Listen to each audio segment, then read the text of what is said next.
Welcome back. It's story time with Uncle Bucky. We're doing To Kill a Mockingbird by Harper Lee. We're on chapter 9, so let's dive right in.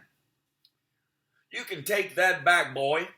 This order given to me by Cecil Jacobs was the beginning of a rather thin time for Jim and me. My fists were clenched and I was ready to let fly. Atticus had promised me he would wear me out if he ever heard of me fighting anymore. I was far too old and too big for such childish things, and the sooner I learned to hold in, the better off everybody would be. I soon forgot. Cecil Jacobs made me forget. He had announced in the schoolyard the day before that Scout Finch's lady defended niggers. Sorry, I hate to say it. I denied it, but told Jim. What did he mean saying that? I asked. Nothing, Jim said. Ask Atticus, he'll tell you. Do you defend niggers, Atticus? I asked him that evening. Of course I do, but don't say nigger, Scout. That's common. It's what everybody at school says. From now on, it'll be everybody less one. Well, if you don't want me to grow up talking that way, why do you send me to school? My father looked at me mildly, amusement in his eyes. Despite our compromise, my campaign to avoid school had continued in one form or another since my first day's dose of it. The beginning of last September had brought on sinking spells, dizziness, and mild gastric complaints. I went so far as to pay a nickel for the privilege of rubbing my head against the head of Miss Rachel's cook's son, who was afflicted with a tremendous ringworm. It didn't take, but I was worrying another bone. Do all lawyers defend the Negroes, Atticus? Well, of course they do, Scout. Then why did Cecil say you defended niggers? He made it sound like you were running a still. Atticus sighed. I'm simply defending a Negro. His name's Tom Robinson. He lives in that little settlement beyond the town dump. He's a member of Calpurnia's church, and Cal knows his family well. She says they're clean living folks. Scout, you aren't old enough to understand some things yet, but there's been some high talk around town to the effect that I shouldn't do much about defending this man. It's a peculiar case. It won't come to trial until summer session. John Taylor was kind enough to give us a postponement. If you shouldn't be defending him, then why are you doing it? Well, for a number of reasons, said Atticus. The main one is, if I didn't, I couldn't hold up my head in town. I couldn't represent this county in the legislature. I couldn't even tell you or Jim not to do something again. You mean if you didn't defend that man, Jim and me wouldn't have to mind you anymore? That's about right. Why? Because I could never ask you to mind me again. Scout, simply by the nature of the work, every lawyer gets at least one case in his lifetime that affects him personally. This one's mine, I guess. You might hear some ugly talk about it in school, but do one thing for me, if you will. You just hold your head high and keep those fists down. No matter what anybody says to you, don't you let them get your goat. Try fighting with your head for a change. It's a good one, even if it does resist learning. Atticus, are we going to win it? No, honey. Then why? Simply because we were licked 100 years before we started it is the reason for us not to try to win, Atticus said. You sound like Cousin Ike Finch, I said. Cousin Ike Finch was Macomb County's sole surviving Confederate veteran. He wore a General Hood type beard of which he was inordinately vain. At least once a year, Atticus, Jim, and I called on him, and I would have to kiss him. It was horrible. Jim and I would listen respectfully to Atticus, and Cousin Ike rehash the war. Tell you, Atticus, Cousin Ike would say, the Missouri Compromise was what licked us, but if I had to go through it again, I'd walk every step of the way there and every step back, just like I did before the furthermore we whipped them this time. Now in 1864, when Stonewall Jackson came around by, well, I beg your pardon, young folks, Old Blue Light was in heaven then, God rest his saintly brow. Come here, Scout, said Atticus. I crawled into his lap and tucked my head under his chin. He put his arms around me and rocked me gently. It's different this time, he said. This time, we aren't fighting the Yankees, we're fighting our friends. But remember this, no matter how bitter things get, they're still our friends, and this is still our home. With this in mind, I faced Cecil Jacobs in the schoolyard next day. You gonna take that back, boy? You gotta make me first, he yelled. My folks said your daddy was a disgrace, and that nigger ought to hang from the water tank. I drew a bead on him, remembered what Atticus had said, then dropped my fists and walked away. Scout's a coward, ringing in my ears. It was the first time I ever walked away from a fight. Somehow, if I fought Cecil, I would let Atticus down. Atticus so rarely asked Jim and me to do something for him, I could take being called a coward for him. I felt extremely noble for having remembered and remained noble for 3 weeks. Then Christmas came and disaster struck. Jim and I viewed Christmas with mixed feelings. The good side was the tree and Uncle Jack Finch. Every Christmas Eve day, we met Uncle Jack at Macomb Junction, and he would spend a week with us. Flip of the coin revealed the uncompromising lineaments of Aunt Alexandra and Francis. I suppose I should include Uncle Jimmy, Aunt Alexandra's husband, but he never spoke a word to me in my life except to say get off the fence once. I never saw any reason to take notice of him. Neither did Aunt Alexandra. Long ago, in a burst of friendliness, Auntie and Uncle Jimmy produced a son named Henry, who left home as soon as was humanly possible, married, and produced Francis. Henry and his wife deposited Francis at his grandparents' every Christmas, then pursued their own pleasures. No amount of science could induce Atticus to let us spend Christmas Day at home. We went to Finch's Landing every Christmas in my memory. The fact that Auntie was a good cook and some compensation for being forced to spend a religious holiday with Francis Hancock. He was a year older than I, and I avoided him on principle. He enjoyed everything I disapproved of and disliked my ingenious diversions. Aunt Alexandra was Atticus's sister, but when Jim told me about changelings and siblings, I decided that she had been swapped at birth, that my grandparents had perhaps received a Crawford instead of a Finch. Had I ever harbored the mystical notions about mountains that seemed to obsess lawyers and judges, Aunt Alexandra would have been analogous to Mount Everest. Throughout my early life, she was cold and there. When Uncle Jack jumped down from the train Christmas Eve day, we had to wait for the porter to hand him 2 long packages. Jim and I always thought it was funny when Uncle Jack pecked Atticus on the cheek. They were the only 2 men we ever saw kiss each other. Uncle Jack shook hands with Jim and swung me high, but not high enough. Uncle Jack was a head shorter than Atticus, the baby of the family. He was younger than Aunt Alexandra. He and Auntie looked alike, but Uncle Jack made better use of his face. We were never weary of his sharp nose and chin. He was one of the few men of science who never terrified me, probably because he never behaved like a doctor.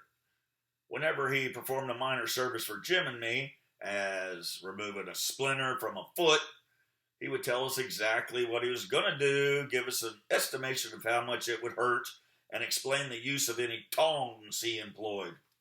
One Christmas, I lurked in corners nursing a twisted splinter in my foot, permitting no one to come near me. When Uncle Jack caught me, he kept me laughing about a preacher who hated going to church so much that every day he stood at his gate in his dressing gown, smoking a hookah and delivering 5-minute sermons to any passersby who desired spiritual comfort. I interrupted to make Uncle Jack let me know when he would pull it out, but he held up a bloody splinter in a pair of tweezers and said he yanked it out while I was laughing. That was what was known as relativity. What's in those packages? I asked him, pointing to the long, thin parcels the porter had given him. None of your business, he said. Jim said, how's Rose Elmer? Rose Elmer was Uncle Jack's cat. She was a beautiful yellow female Uncle Jack said was one of the few women he could stand permanently. He reached into his coat pocket and brought out some snapshots. We admired them. She's getting fat, I said. I should think so. She eats all the leftover fingers and ears from the hospital. Oh, that's a damn story, I said. I beg your pardon? Atticus said, don't pay any attention to her, Jack. She's trying to you out. Cal says she's been cussing fluently for a week now. Uncle Jack raised his eyebrows and said nothing. I was proceeding on the dim theory, aside from the innate attractiveness of such words, that if Atticus discovered I had picked them up at school, he wouldn't make me go. But at supper that evening, when I asked him to pass the damn ham, please, Uncle Jack pointed at me. See me afterwards, young lady, he said. When supper was over, Uncle Jack went to the living room and sat down. He slapped his thighs for me to come sit on his lap. I liked to smell him. He was like a bottle of alcohol and something pleasantly sweet. He pushed back my bangs and looked at me. You're more like Atticus than your mother, he said. You're also growing out of your pants a little. I reckon they fit all right. You like words like damn and hell now, don't you? I said, I reckon so. Well, I don't, said Uncle Jack, not unless there's extreme provocation connected with them. Now, I'll be here a week, and I don't want to hear any words like that while I'm here. Scout, you'll get in trouble if you go around saying things like that. You want to grow up to be a lady, don't you? I said, not particularly. Of course you do. Now let's get to the tree. So we decorated the tree until bedtime. And that night I dreamed of the 2 long packages for Jim and me. Next morning, Jim and I dived for them. They were from Atticus, who had written Uncle Jack to get them for us, and they were what we had asked for. Don't point them at the house, said Atticus, when Jim aimed at a picture on the wall. You'll have to teach them to shoot, said Uncle Jack. That's your job, said Atticus. I merely bowed to the inevitable. It took Atticus's courtroom voice to drag us away from the tree. He declined to let us take our air rifles to the landing. I had already begun to think of shooting Francis, and said if we made one false move, he'd take them away from us for good. Finch's Landing consisted of 366 steps down a high bluff and ending in a jetty. Farther downstream, beyond the bluff, were traces of an old cotton landing where Finch Negroes, what they was called then, had loaded bales and produce, unloaded blocks of ice, flour and sugar, farm equipment, and feminine apparel. A 2-rut road ran from the riverside and vanished among dark trees. And at the end of the road was a 2-story White House with porches, circling it upstairs and downstairs. In his old age, our ancestor Simon Finch had built it to please his nagging wife, but with all the porches, all resemblance to ordinary houses of its era ended. The internal arrangements of the Finch house were indicative of Simon's guilelessness and the absolute trust with which he regarded his offspring. There were 6 bedrooms upstairs, 4 for the 8 female children, 1 for the welcome Finch, the sole son, and 1 for the visiting relatives. Simple enough, but the daughters' rooms could be reached only by one staircase, Welcome's room and the Gruesome only by another. The daughter's staircase was in the ground floor bedroom of their parents, so Simon always knew the hours of his daughter's nocturnal comings and goings. There was a kitchen separate from the rest of the house, tacked onto it by a wooden catwalk. In the backyard was a rusty bell on a pole, used to summon field hands or as a distress signal. A widow's walk was on the roof, but no widows walked there. From it, Simon oversaw his overseer, watched the riverboats, and gazed into the lives of surrounding landholders. There went with the house a usual legend about the Yankees.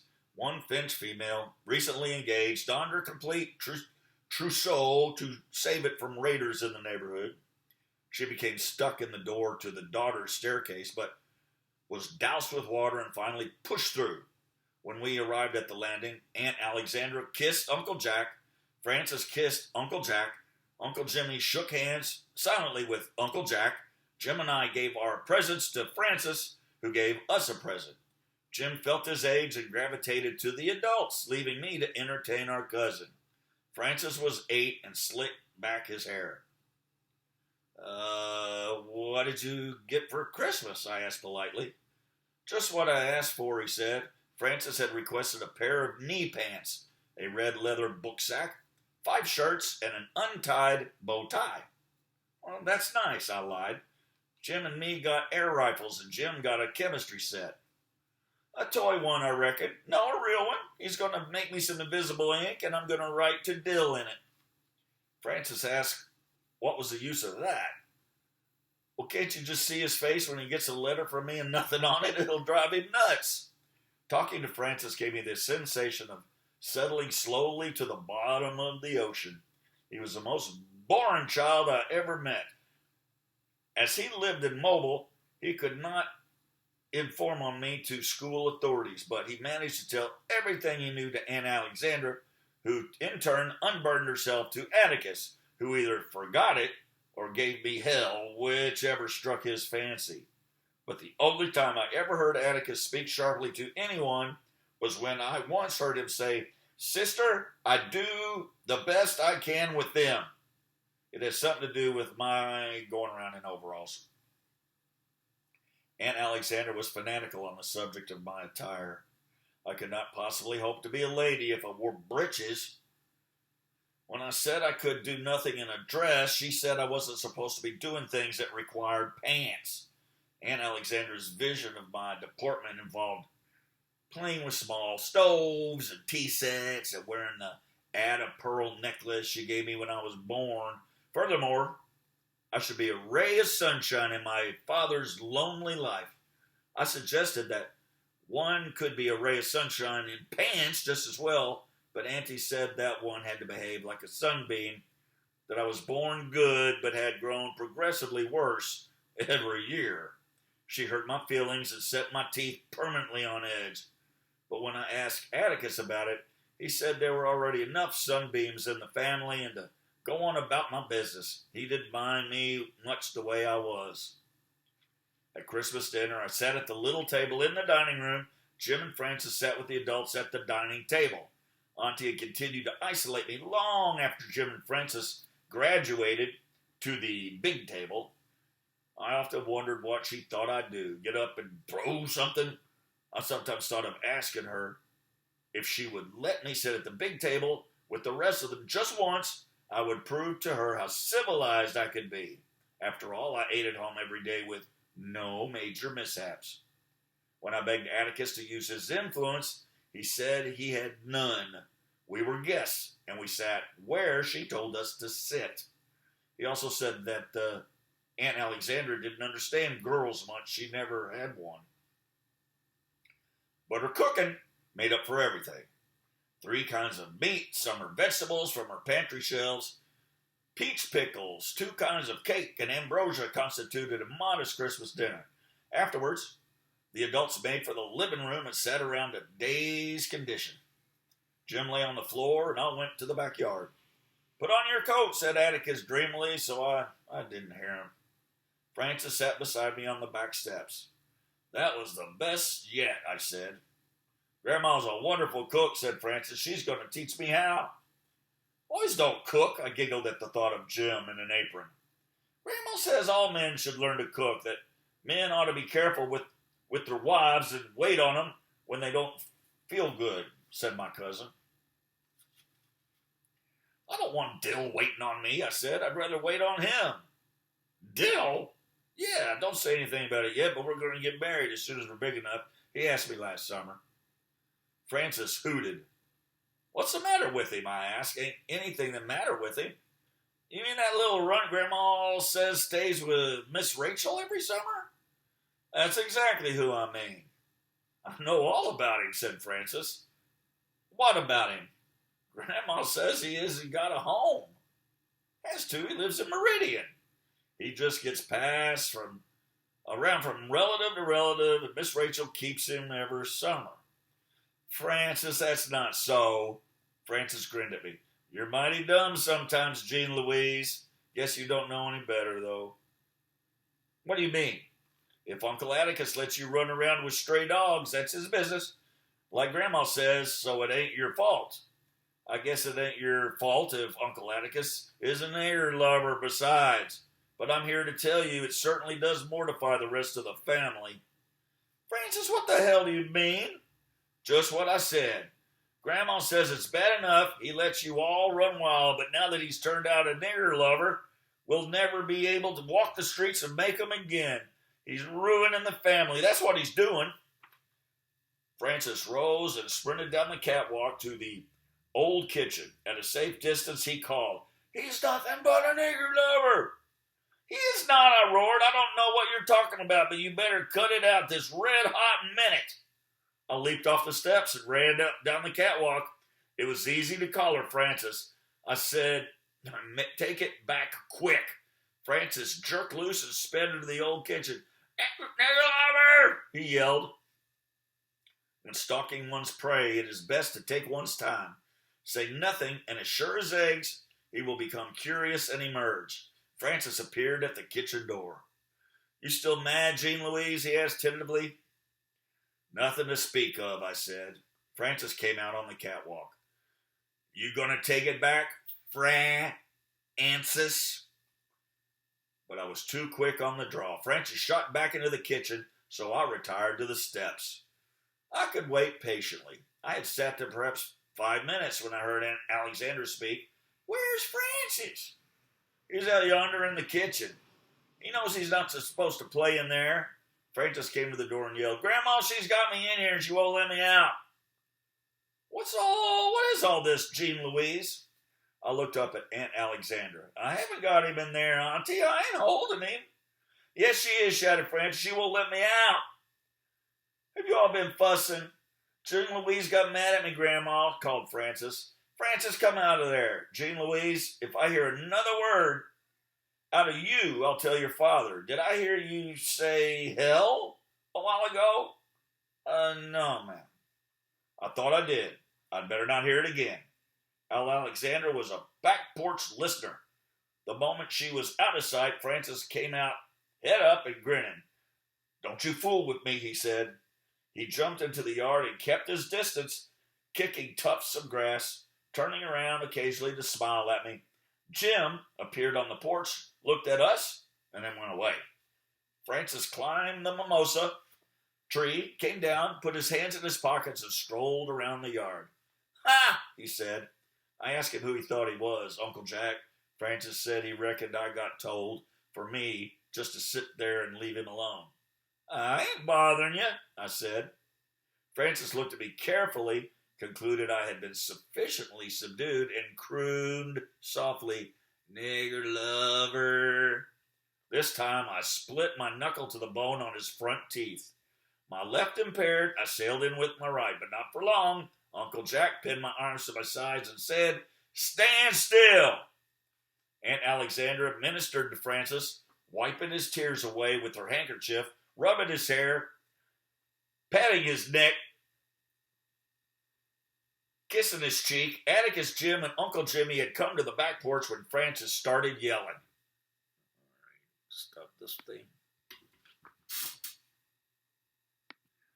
All right, we're still recording. I hit the wrong button. "Who started this?" said Uncle Jack. Francis and I pointed at each other. "Grandma," he bawled, "she called me a whore lady and jumped on me."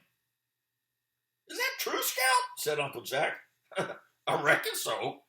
When Uncle Jack looked down at me, his features were like Aunt Alexandra's. "You know I told you you'd get in trouble if you use words like that. I told you, didn't I?"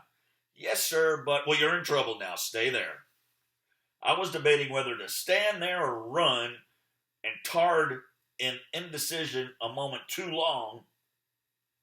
I turned to flee, but Uncle Jack was quicker. I found myself suddenly looking at a tiny ant struggling with the breadcrumb in the grass. "I'll never speak to you again as long as I live. I hate you and despise you and hope you die tomorrow." A statement that seemed to encourage Uncle Jack more than anything. I ran to Atticus for comfort, but he said I had it coming and it was high time we went home. I climbed into the back seat of the car without saying goodbye to anyone, and at home I ran to my room and slammed the door. Jim tried to say something nice, but I wouldn't let him. When I surveyed the damage, there were only 7 or 8 red marks, and I was reflecting upon relativity when someone knocked on the door. I asked who it was. Uncle Jack answered. "Go away!" Uncle Jack said if I talked like that, he'd lick me again, so I was quiet. When he entered the room, I retreated to a corner and turned my back on him. Scout, he said, do you still hate me? Go on, please, sir. Why, I didn't think you'd hold it against me, he said. I'm disappointed in you. You had that coming and you know it. Didn't either. Honey, you can't go around calling people. You ain't fair, I said. You ain't fair. Uncle Jack's eyebrows went up. Not fair? How not? You're real nice, Uncle Jack, and I reckon I love you even after what you did, but you don't understand children much. Uncle Jack put his hands on his hips and looked down at me. And why do I not understand children, Miss Jean Louise? Such conduct as yours required little understanding. It was obstreperous, disorderly, and abusive. Obstreperous. Never heard of it. You're going to give me a chance to tell you. I don't mean to sass you. I'm just trying to tell you.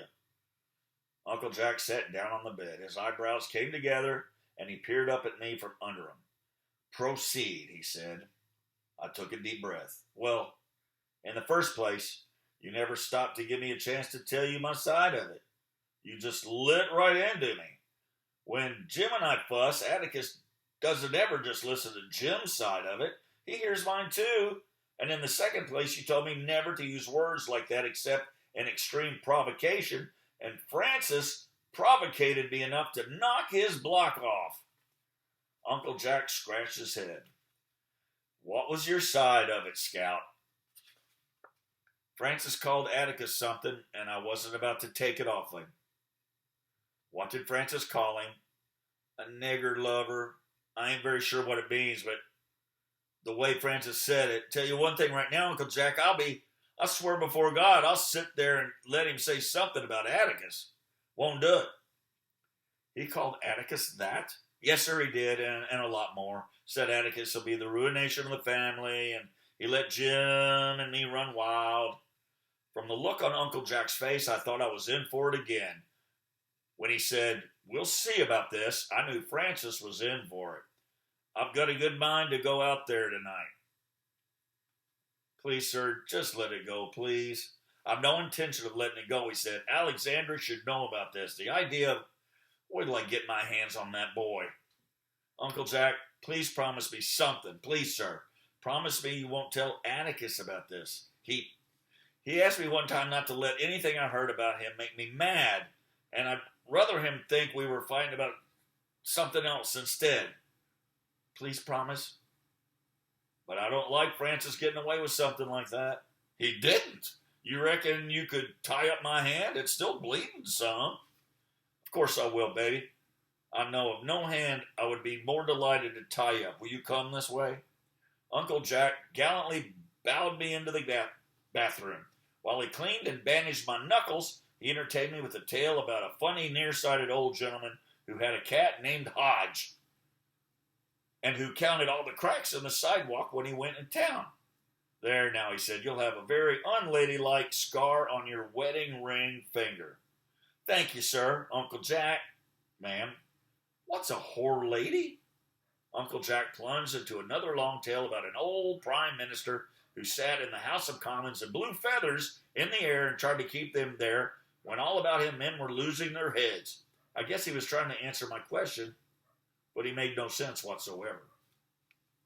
Later, when I was supposed to be in bed, I went down the hall for a drink of water and heard Atticus and Uncle Jack in the living room. I shall never marry Atticus. Why? I might have children. Atticus said, you've a lot to learn, Jack. I know, your daughter gave me my first lesson this afternoon. She said I didn't understand children much and told me why. She was quite right.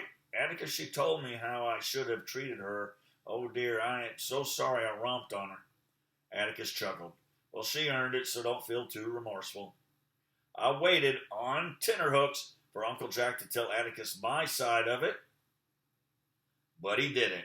He simply murmured, her use of bathroom invective leaves nothing to the imagination, but she doesn't know the meaning of half she says. She asked me what the whore lady was. Did you tell her? No, I told her about Lord Melbourne. Jack, when a child's asks you something, answer him, for goodness sake. But don't make a production of it. Children are children, but they can spot an evasive quicker than adults. And an evasion simply muddles them. No, my father mused, you had the right answer this afternoon, but the wrong reasons. Bad language is a stage all children go through, and it dies with time when they learn they're not attracting attention with it. Hot-headedness isn't.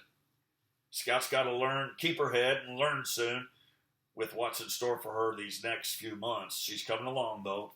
Jim's getting older, and she follows his example a good bit now. All she needs is assistance sometimes. Atticus, you've never laid a hand on her. I admit that. So far, I've been able to get by with threats. Jack, she minds me as well as she can. Doesn't come up to scratch half the time, but she tries. It's not the answer, said Uncle Jack. No, the answer is she knows I know she tries.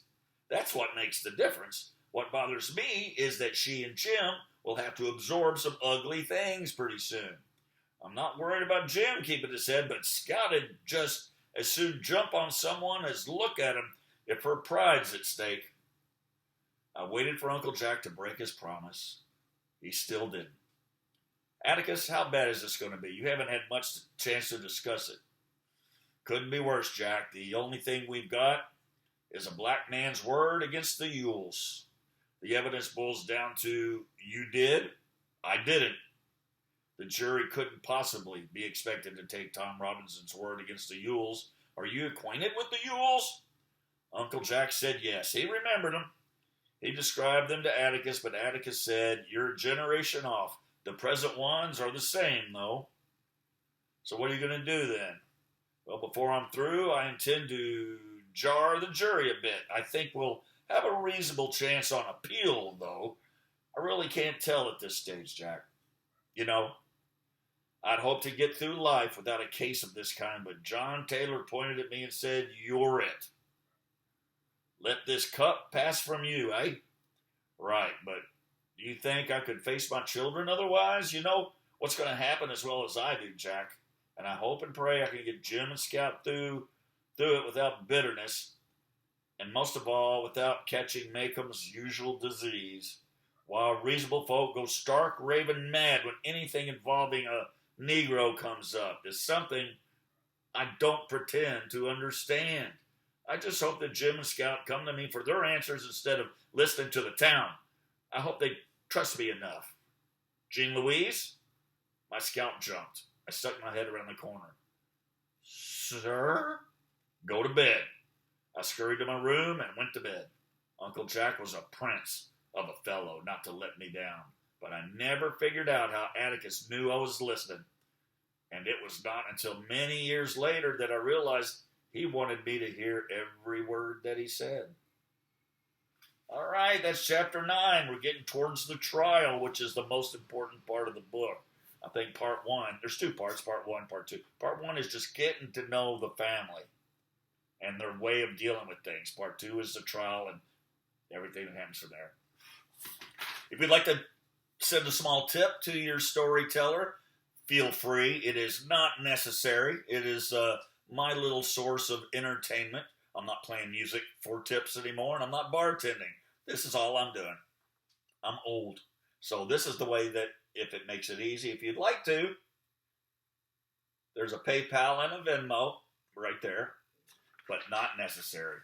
I've got people that just keep texting and saying something they would like to just help out, and I was like, thank you. So, thank you. And I've got all kinds of stuff I did today, so let's get some of these posted.